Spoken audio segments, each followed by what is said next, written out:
Hello, my friends. So, I've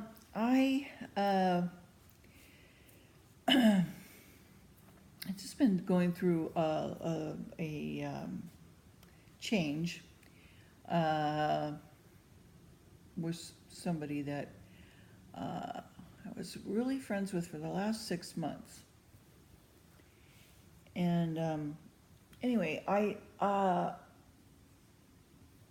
realized that there was something very wrong. And so I did some research, and it has to do with narcissism. And if we're speaking spiritually about somebody, okay, everybody is a spirit. We're just in these meat suits, if you will, these flesh suits, um, and we go on. After we die, our spirits continue on. And how the Lord will deal with us when we get there is really up to us. Okay, we have free will, and we can choose to obey the Lord and His um, commandments for us to love Him with all of our heart, soul, mind, and strength, and to love our neighbors, and our neighbors are everybody. Okay, so, and by loving them doesn't mean um, the way that you would love your spouse. It just means to care about their welfare. Um, and that's no small feat, okay? So, um, and if somebody has a mental illness, and you're not the professional, and you don't know how to deal with them, then you need to go get help in dealing with that person. Or if you're able to completely detach from the person because it's better for your health, and because you're getting hurt by it and can't get well by it but by only detaching completely, then that's what you have to do. Um, some people have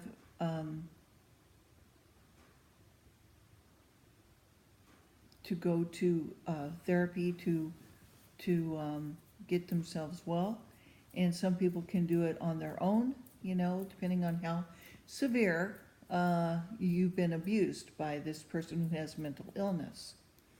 Um, Thankfully, it hasn't been too long for me, so I started to notice certain things. And if you research it yourself, you can find out all about narcissism and just how psychopathic and sociopathic, and how steeped in the muck you can get without even realizing it. And since I am an empathic person, and I had to, redo my boundaries again, rein it in even further than I normally do, and be sort of surfacey with people who are this way, um, uh, be sort of a minimalist, if you will. And there's techniques that you can use to help you get through this. So if you have any questions about it, just go ahead and leave me a comment, and I'll get back to you, on that.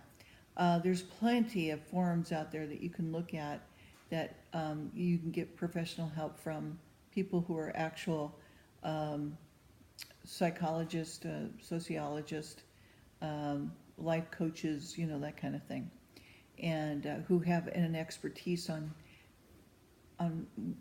how to combat certain traits of this, and there's a whole wide scope of it, so it's really hard to narrow down sometimes what a person really truly is. And so they don't teach it as much as they should in schools, so that they can help people who are maybe married to one and who have children with one. It's not just so easy to detach from. Okay, if you have to work with somebody and who's a coworker or a boss maybe a little easier, but it's not that easy, to detach, especially you have to be at the job. You can't just not easily you just can't just leave your job and go find something else. Sometimes it doesn't happen like that. So, how do you cope, so you learn how to do that, by talking to professional people that can give you the tools to do that. So I've been dealing with that just recently. So anyway, so so that's what's going on with me personally. And then of course I've got, family things going on like you do, I'm sure, right? And so anyway, if you could keep our subscriber Tommy in prayer, my brother John, my Aunt Elizabeth, and I also had to get off of Facebook because it's a waste of time, my time. It's nice I can put my videos on there and stuff, but people don't really watch them that much on Facebook. I mean, there's only so much, I don't know.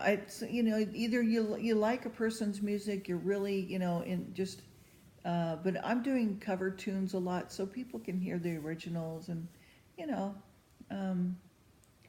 I don't know. Anyway, I'm doing well, and as a matter of fact, just want to give you a little taste of what I'm doing, working on here, with let's see, is this yeah, I'll just give you a little taste of this. Let's see.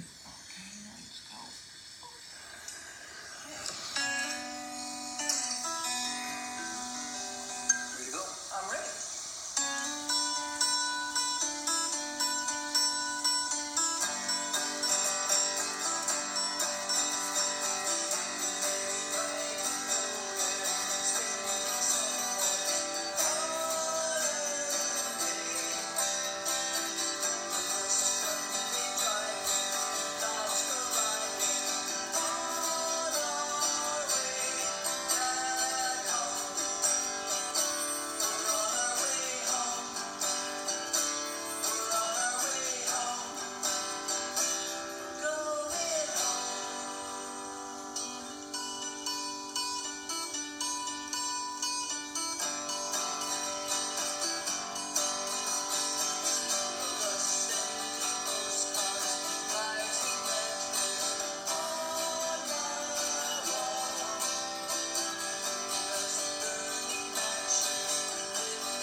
Anyway, okay, so that gives you an idea of the music that I've been doing.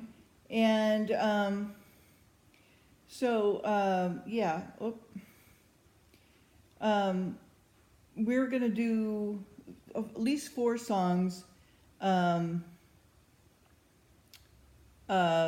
the end of, hold on,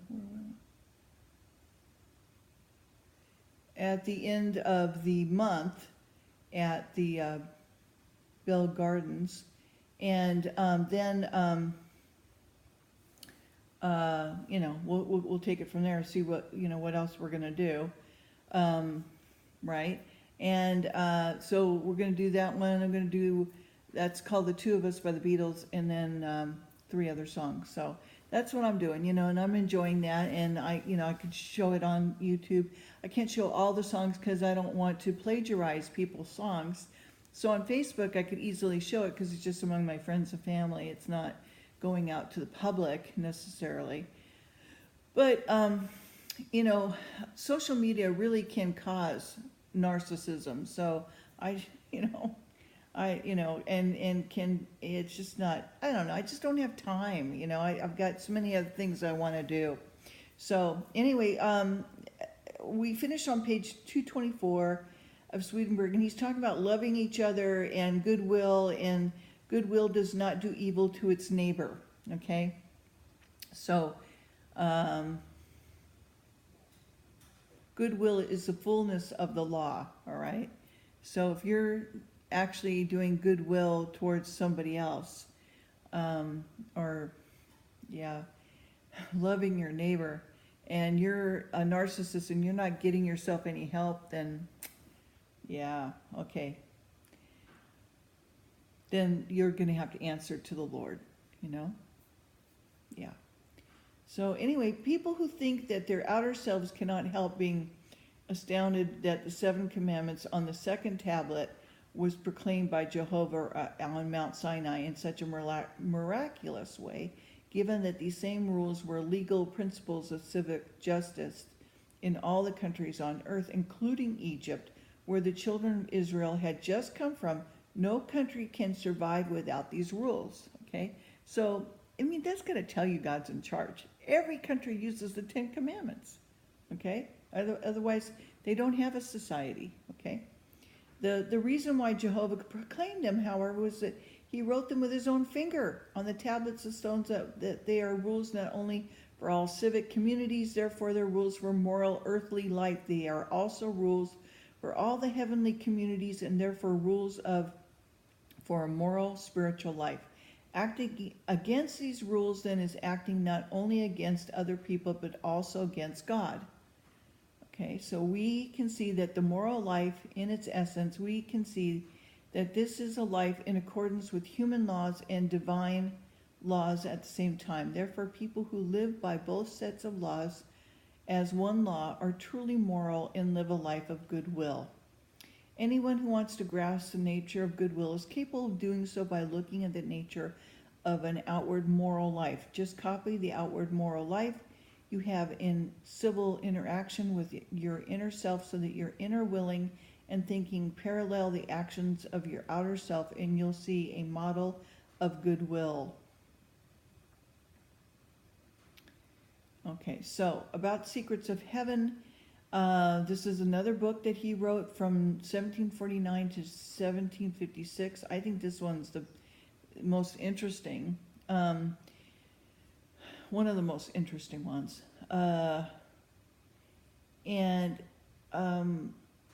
It's a foundation for the rest of his theology. Okay, so the broad structure is a verse-by-verse commentary on the inner meaning of the Bible, beginning with the first verse of Genesis to ending with the book of Exodus. However, interspersed with the biblical interpretation are chapters of material based on spiritual experiences, some which would later become the basis for separate books.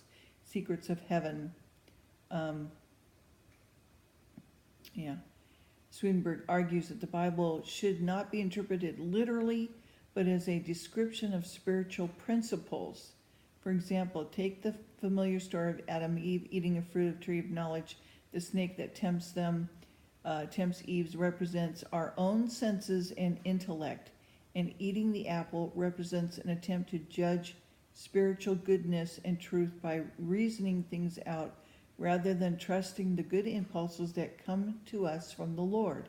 Trusting ourselves rather than God, Swedenborg says, leads to spiritual death.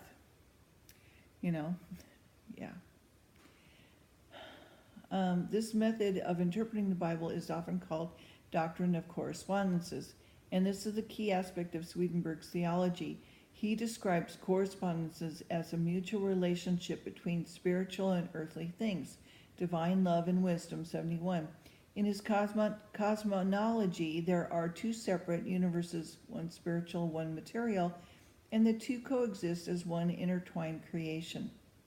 Water, for instance, the combination of hydrogen and oxygen that exists in our physical universe, is truth in the spiritual universe.